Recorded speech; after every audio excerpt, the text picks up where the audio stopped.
Ya, Tuhan bersamamu. Inilah Injil suci menurut Santo Lukas. Sekali peristiwa, Yesus memanggil ke-12 muridnya, lalu memberikan tenaga dan kuasa kepada mereka untuk menguasai setan-setan dan untuk menyembuhkan penyakit-penyakit. Ia mengutus mereka untuk mewartakan kerajaan Allah dan menyembuhkan orang-orang. Yesus berkata kepada mereka, "Jangan membawa apa-apa dalam perjalanan. Jangan membawa tongkat atau bekal, roti atau uang, atau 2 helai baju.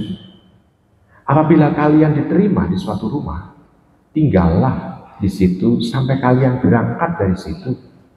Dan kalau ada orang yang tidak mau menerima kalian, keluarlah dari kota mereka dan kebaskanlah debunya dari kakimu sebagai peringatan terhadap mereka."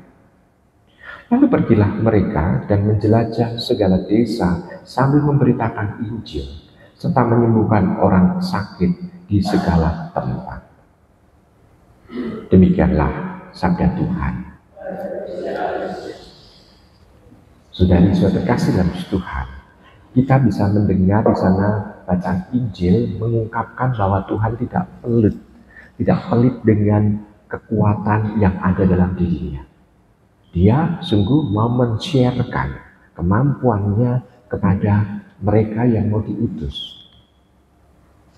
Kita juga bisa melihat bahwa mereka yang diutus pun mempraktekkan kemampuan yang sudah dianugerahkan Tuhan itu untuk membantu banyak orang.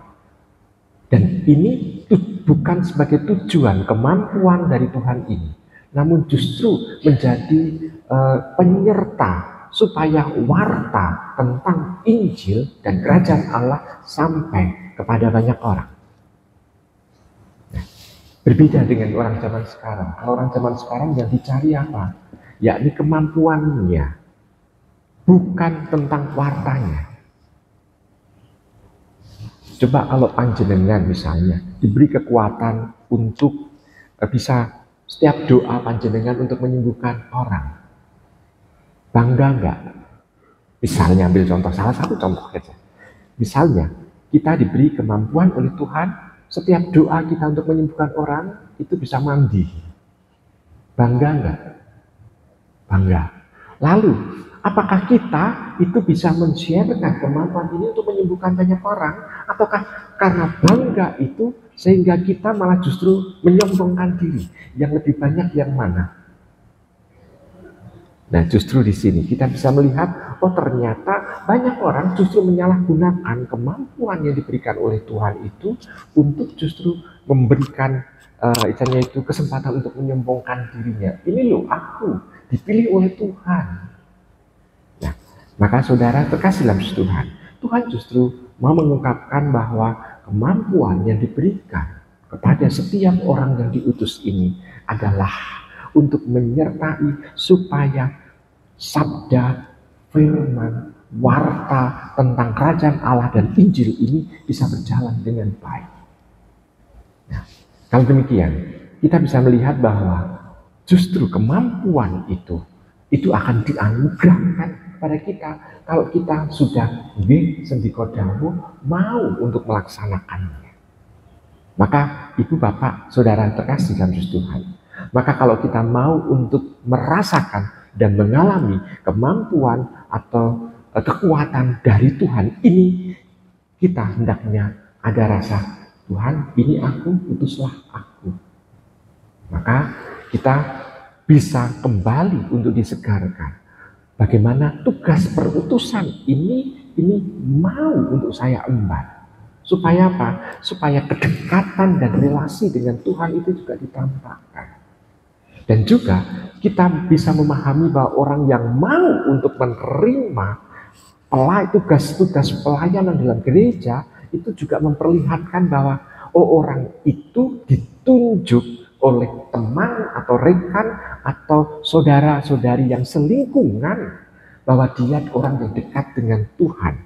Maka jangan sia-siakan kepercayaan dari teman-teman, saudara-saudari kita yang selingkungan itu, karena dia menunjuk kita, berarti kita dianggap orang yang sudah dekat dengan Tuhan. Dan kalau sudah dekat dengan Tuhan, maka kita tinggal minta kepada Tuhan, Tuhan, ini aku ternyata diminta untuk melayani saudara-saudaraku. Berikanlah kekuatan darimu untuk bisa kugunakan melakukan hal yang terbaik.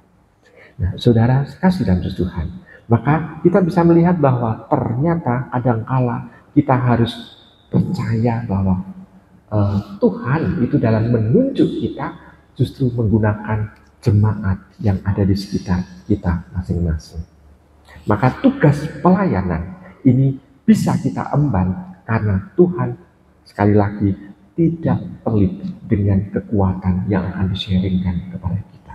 Maka kalau sekarang daya tariknya adalah kalau kita mau untuk menerima kekuatan dari Tuhan, maka beranikan diri untuk berani diutus untuk melayani dalam gereja. Nah, sekarang pertanyaannya, siapa mau? Nah, jawabannya, semoga panjenengan semua mau untuk mengatakan, ya, ini saya, utuslah aku, ya Tuhan. Selamat merenungkan.